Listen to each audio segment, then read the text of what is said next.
한 국가를 소개합니다. 지금 현재까지 전 세계에서 가장 약한 나라 중에 하나가 세계를 움직이고 있습니다. 막강한 힘을 보이지 않는 곳에서 정치, 경제, 사회, 문화, 예술 전 분야에 이 작은 나라가 모든 것을 리드를 하고 있습니다. 가장 작은 나라 중에 하나면서도 가장 어느 나라도 이 나라를 건드리지 못하는 막강한 나라가 하나 있습니다. 이 나라가 바로 유대 민족이 살고 있는 이스라엘 땅입니다.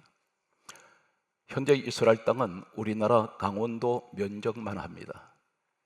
현재 이곳에 거주하고 있는 순수 유대인들은 약 650만 명으로 알려지고 있습니다.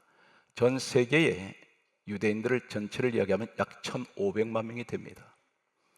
놀라운 사실은 인류의 역사에서 인류가 시작된 이래로 지금까지 2000년 전에 나라가 없어졌다가 2000년 후에 나라가 다시 세워진 나라가 바로 유대 민족이 살고 있는 이스라엘 나라입니다. 1945년에 약 2000년이 흐른 후에 이 나라가 세워졌습니다. 불가사의한 일이라고 할 수가 있습니다. 이 민족성은 어디에서 나왔을까요? 2000년 동안 나라가 없어진 이 나라에 자손 대대로 2000년 동안 그들은 전 세계로 흩어졌습니다. 디아스포라가 되어서 흩어졌던 그 유대민들이 그들은 어느 곳에 있든지 이 민족성을 잃어버리지 않았습니다. 그래서 그 후손들을 대를 이어서 전해져 내려왔던 이 민족성 혈통은 2000년 후에 이스라엘이라는 나라를 세우게 됩니다. 지금 전 세계에 가장 부자 중에 부자라고 하는 최대 재벌들이 10대 재벌이 있습니다. 이 10대 재벌 가운데 약 절반이 바로 유대 민족의 사람들입니다. 노벨상을 가장 많이 받은 사람들은 유대인입니다. 현재까지 노벨상은 6개 부문이 있는데 이 6개 분야 가운데에서 전체적으로 214명이 노벨상을 약 1,500만 명 되는 이 유대인들이 받았습니다. 불가사의한 일입니다. 6개 노벨상 부문별로 이야기를 하면 경제학 부문에서는 38명이 노벨상을 받았습니다. 문학 부분에서는 16명이 받았습니다. 물리학 부문에서는 56명이 받았습니다. 생리학과 의학 부문에서는 60명이 받았습니다. 평화 부문에서는 9명이 받습니다. 그리고 화학 분야에서는 36명이 노벨상을 수상을 했습니다. 전 분야를 총망라를 하고 있습니다. 대표적인 네 사람을 우리가 열거를 하면 우선 세계 아직도 그 기록이 깨지지 않는 세계 천재 중에 천재라고 하는 물리학자가 있습니다. 알베르토 아인슈타인이 이 유대 민족의 사람입니다. 지금 제가 소개하는 8명은 세계 최대의 재벌 중에 재벌들입니다. 억만장자들입니다. 그 가운데서 구글 설립자가 있습니다. 레리 페이지라는 사람이 이 구글의 설립자인데 세계 억만장자입니다. 이 사람이 유대인입니다. 마이크로소프트 설립자가 있습니다. 빌 게이츠. 이 사람이 유대인입니다. 세계 돈을 자랑하는 재벌 중에 재벌들입니다. 페이스북 설립자가 있습니다. 마크 주크버그라는 사람이 설립자입니다. 이 사람이 유대인입니다. 그들은 세계 최대의 억만장자들입니다. 세계 최대의 금융계에서 최대 재벌이라고 하는 골드만 삭스가 있습니다. 이 골드만 삭스를 설립자가 누구냐면 마커스 골드만입니다. 이 사람들은 전부 다 유대인들입니다. 이러한 이 사람들이 어떻게 해서 각 분야에서 이렇게 최고의 사람들이 될 수 있었을까요? 계속해서 보게 되면 세계 최대의 석유 재벌이 있습니다. 존 록펠러가 있습니다. 이 사람이 유대인입니다. 애플 설립자 스티븐 잡스, 이 사람이 유대인입니다. 스타벅스 설립자가 있습니다. 하워드 슐츠, 이 사람이 유대인입니다. 세계 최대의 영화 제작자 중에 천재라고 알려지는 스티븐 스필버그가 있습니다. 이 사람이 유대인입니다. 미국 경제를 움직인다는 것은 전 세계 경제를 움직이는 것 같습니다. 미국의 연방준비제도위원회라고 있습니다. 여기는 미국의 어떤 역대 대통령도 미국 연방준비위원회를 거기는 간섭하지 못합니다. 통화정책을 여기서 정하는, 세계 금리를 움직이는 곳이 바로 연방준비제도인데 연준이라고 부릅니다. 움직이는 사람들이 유대인들입니다. 전 세계 가장 많은 유대인들이 살고 있는 것이 미국입니다. 이 사람들은 어떻게 해서 이런 2000년 세월 동안 나라가 없었는데 나라를 세울 수 있도록 이 사람들은 어떤 철학을 가지고 있었을까요? 그들은 독일에서 600만 명이 히틀러에서 독가스실에서 대략 학살을 당합니다. 600만 명이 죽습니다. 그런데 그들은 끝까지 독가스실에서 죽으면서 벽에 혈서로 남겨놓은 기록들을 보면 하나님을 찬양합니다. 하나님께 영광을 돌립니다. 우리 민족은 반드시 독립합니다. 이러한 죽음에서까지 피로 남겨진 글씨들이 아직도 있습니다. 그들은 철저하게 하나님 말씀으로 살고 죽는 사람들입니다. 이 사람들은 전 세계로 흩어져서 살 때에 한 가지 늘 품에 지니고 다녔던 것은 하나님 성경 말씀이었는데 그 가운데에서 늘 말씀을 읽고 묵상하고 그 말씀을 연구를 합니다. 어떻게 하면 우리나라가 다시 나라를 재건할 수 있을까? 우리는 다시 일어날 수 있을까? 이 사람들은 연구를 하고 성경을 보면서 늘 깊이 기도하는 가운데 성경 66권 가운데 잠언서는 지혜서입니다. 솔로몬이 이 잠언서를 기록을 합니다. 누가 기록하게 하셨습니까? 성경 66권은 디모데후서 3장 16절에 모든 성경은 하나님의 감동으로 기록이 되었습니다. 지혜의 왕이라면 솔로몬입니다. 하나님께서는 지혜의 왕이라고는 이 사람에게 지혜를 주신 후에 잠언서를 기록하게 하셨습니다. 이 가운데 오늘 소개하는 이 사람들은 잠언서를 많이 읽었습니다. 특별히 잠언서를 연구를 합니다. 지혜를 구했습니다. 그 가운데서 잠언 30장 24절에서 28절에 네 가지를 그들은 발견하게 되었고 계속해서 읽으면서 말씀을 연구를 했습니다. 오늘 이 네 가지, 그들은 이 말씀을 붙들고 민족성을 회복하게 됩니다. 그리고 그들은 이 이스라엘 유대 민족의 철학으로 삼았습니다. 국정 철학으로 삼았고 각 개인의 인생의 목표로 이 네 가지를 삼게 됩니다. 첫 번째가 성경이 이렇게 강조하고 있습니다. 잠언 30장 24절이 이렇게 기록합니다. 땅에 작고 작은 그 가운데서 가장 지혜로운 것이 넷이 있나니, 하나님 그렇게 말씀합니다. 가장 작은 것 가운데서 가장 지혜로운 것이 네 가지가 있다고 그랬습니다. 하나님께서 그렇게 기록하십니다. 어떻게 그것이 거창한 것인가요? 아닙니다. 첫 번째, 가장 이 땅에 지혜로운 것이 있다고 하나님께서 말씀하시는 그 지혜로운 첫 번째가 무엇이냐면 잠언 30장 25절에 보면 성경이 이렇게 강조합니다. 힘이 없는 종류에 대해 먹을 것을 여름에 준비하는 개미라고 말씀하셨습니다. 이것이 가장 지혜롭다는 것입니다. 너 개미한테 가서 배우라는 것입니다. 놀라운 사실입니다. 개미 허리는 끊어질 것 같이 너무나 연약합니다. 그런데 개미가 힘이 없고 그런 종류인데 하나님께서 첫 번째 주시는 가장 지혜로운 것이 개미인데 이 개미에게서 무엇을 말씀하고 있습니까? 먹을 것을 여름에 준비하는 것이라 했습니다. 여름에 준비한다 했습니다. 여름에 준비하는 이 개미는 겨울이 오는 것을 알고 있다는 것입니다. 겨울을 준비하고 있다는 것입니다. 이 개미 같은 이 벌레, 작은 벌레가 내게는 내일이 있고 내게는 미래가 있는데 현재 만족하는 것이 아니라 이 계명은 항상 미래를 위해서 준비하는 것이 계명의 지혜입니다. 우리에게 말씀합니다. 유대민족이 2000년 동안 나라가 없어져서 전 세계로 흩어져 버렸을 때에 온갖 핍박과 온갖 짓밟힘을 받으면서 그들은 무엇을 말합니까? 내일을 준비했습니다. 미래를 준비했습니다. 그 준비하는 것이 어떤 것입니까? 두 가지가 있습니다. 현실에 안주하지 마십시오. 우리에게는 내일을 준비하는 이 내일이 어떤 것입니까?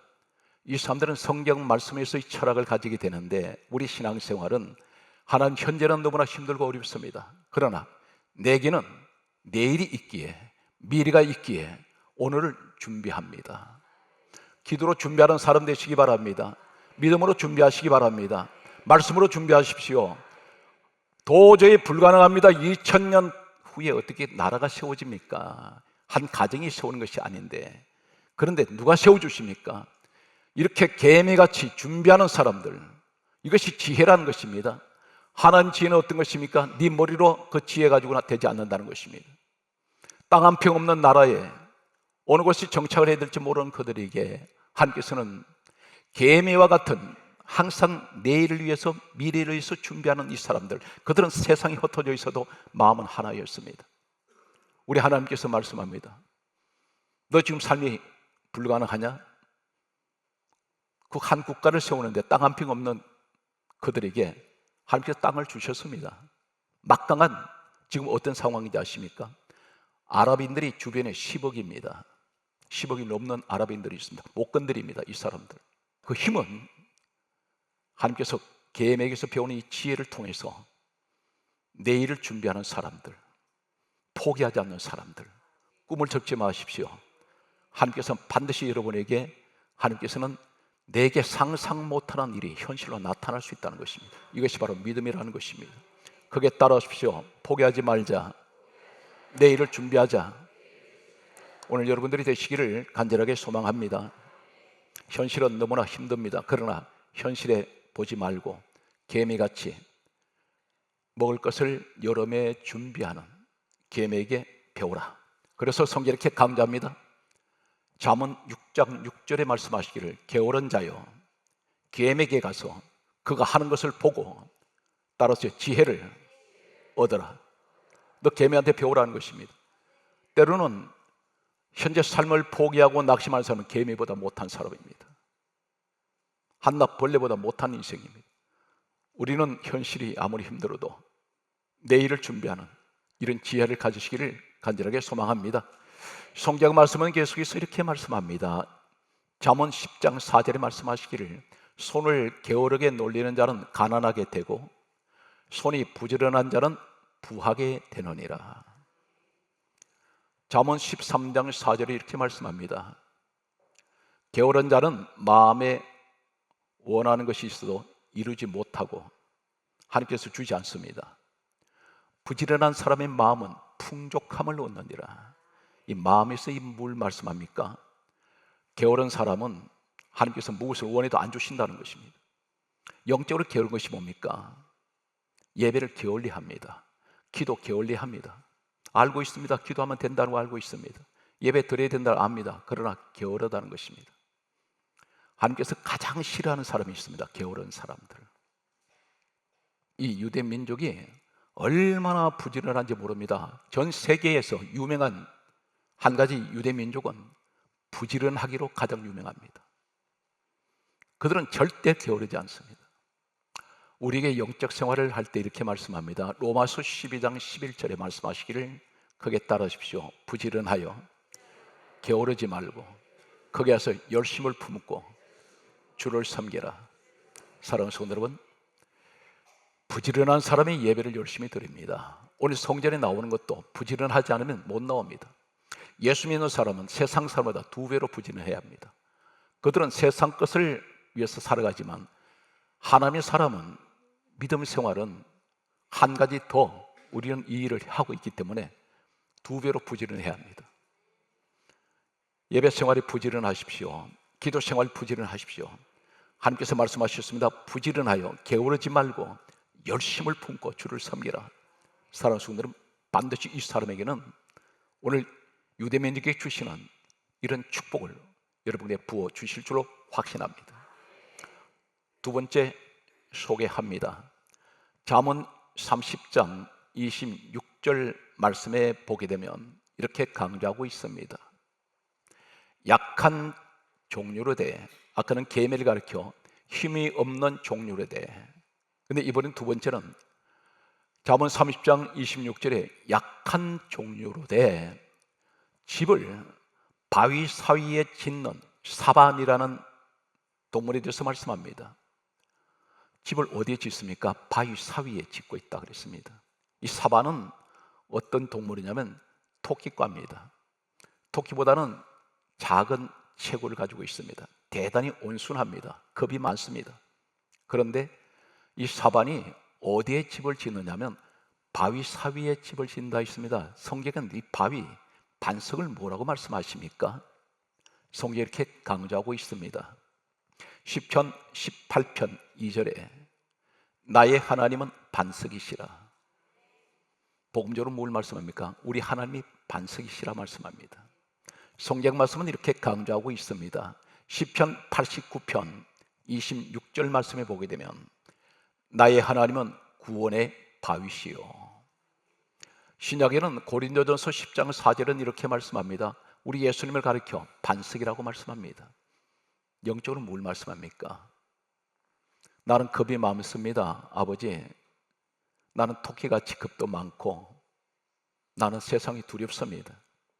그런데 나는 바위 사이에 집을 짓습니다. 이 말은 바위, 반석을 말씀하시는 나는 하나님 안에 내 피난처가 있고 나의 보금자리가 있고 그곳에 내 둥지가 있습니다. 오직 하나님만 의지한다는 것입니다. 이것이 가장 지혜로운 것이라 했습니다. 하나님이 내 피난처가 되셔야 됩니다. 첫 번째는 부지런히 내일을 준비하는 사람들, 바로 그 민족이 유대민족입니다.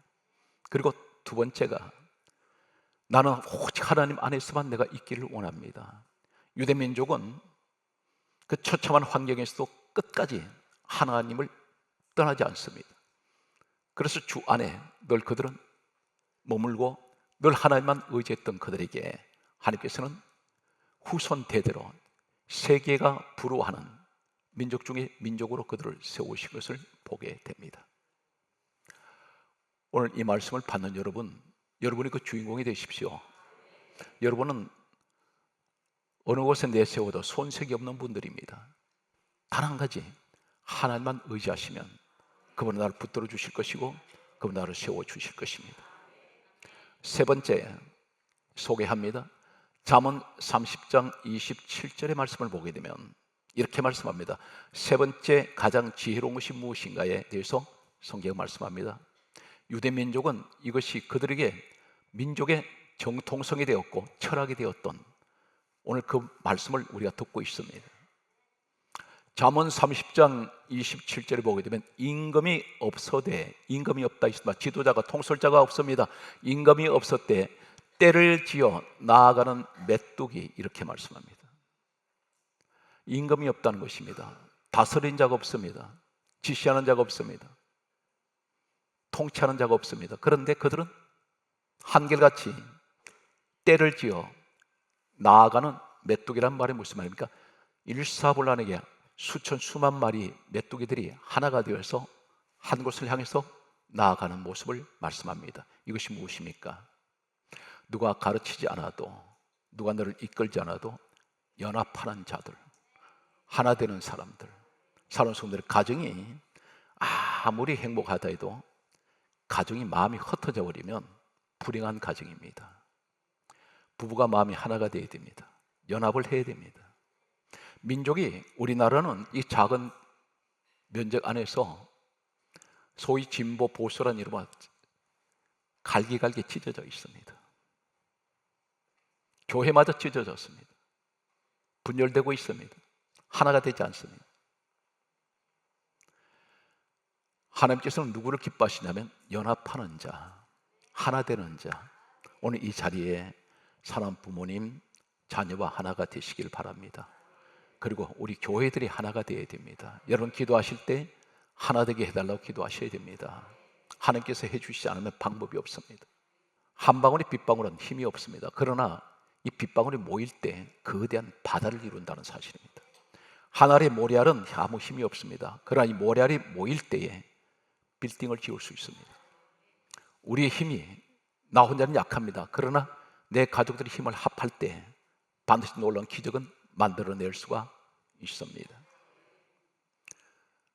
오늘 성경 말씀을 보면 이렇게 강조합니다. 성령이 어디에 초대교회에 임하셨습니까? 사도행전 1장 14절은 이렇게 말씀하고 있습니다. 마음을 같이하여 120명이 마음을 같이 했습니다.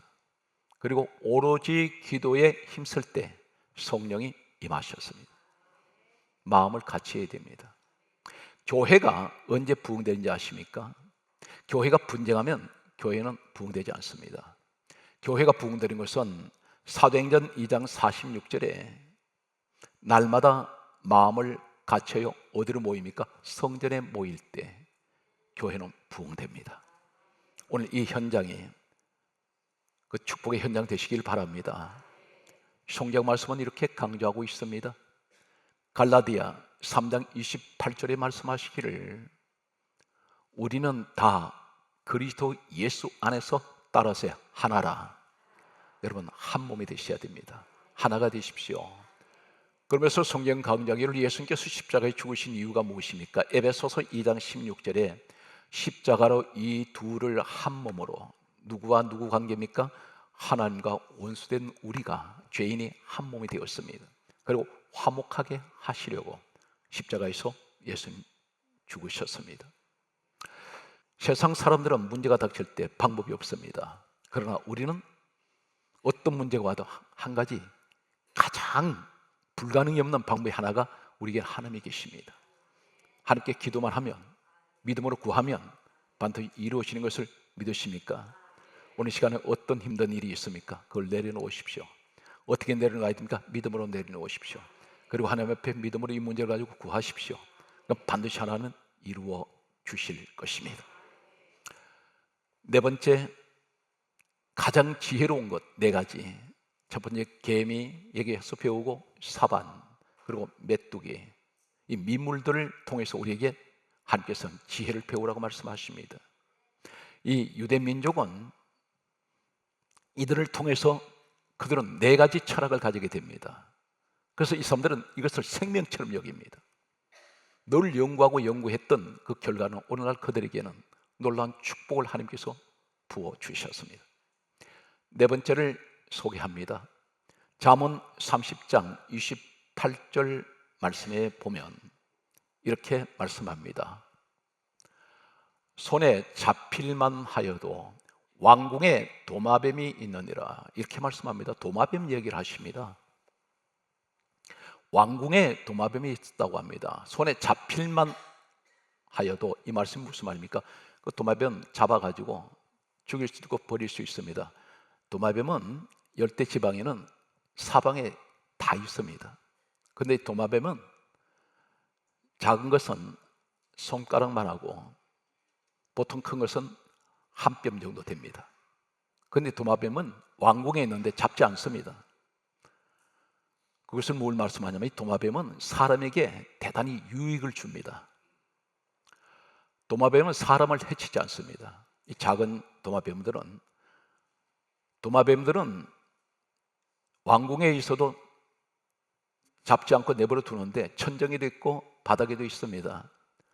이 도마뱀은 어떤 일을 할까요? 열대 지방이나 이런 습기가 많은 곳에 가면 모기가 많습니다. 파리도 많습니다. 그런데 이 도마뱀이 파리, 모기, 해충을 다 잡아먹습니다. 사람에게 대단히 유익을 줍니다. 지렁이도 잡아먹어버립니다. 근데 절대 사람은 해치지 않습니다.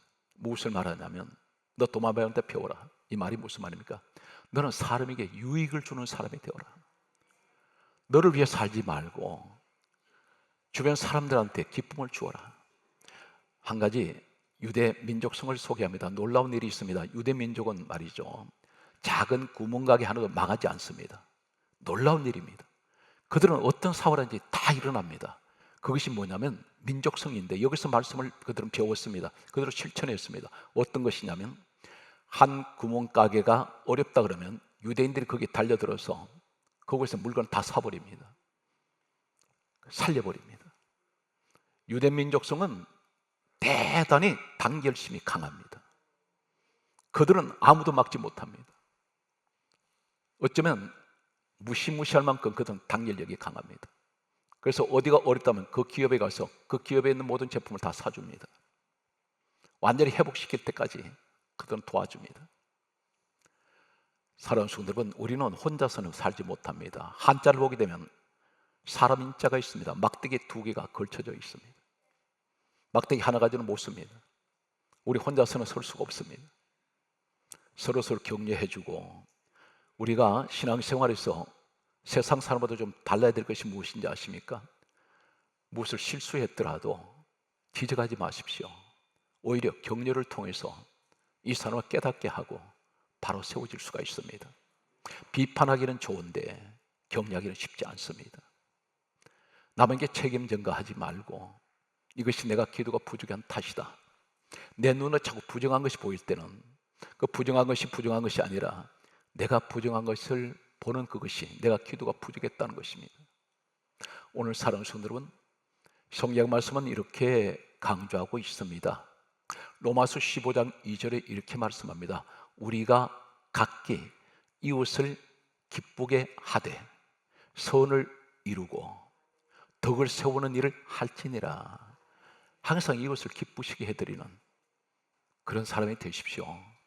그래서 항상 모든 사람들 기억 속에 참 아름다웠던 사람, 나를 기쁘게 해주는 사람, 항상 그 기억에 남는 가장 아름다운 여러분 되시기를 간절하게 소망합니다. 우리도 반드시 할 수 있습니다. 다시 일어날 수 있습니다. 하나님, 이 민족이 유대 민족 같은 민족 되게 하여 주옵시고, 오직 말씀으로 이 민족을 살려 주옵소서. 오늘 이 자리에 말씀 듣는 모든 여러분에게 이 축복의 주인공이 되시기를 주의 이름으로 축복합니다.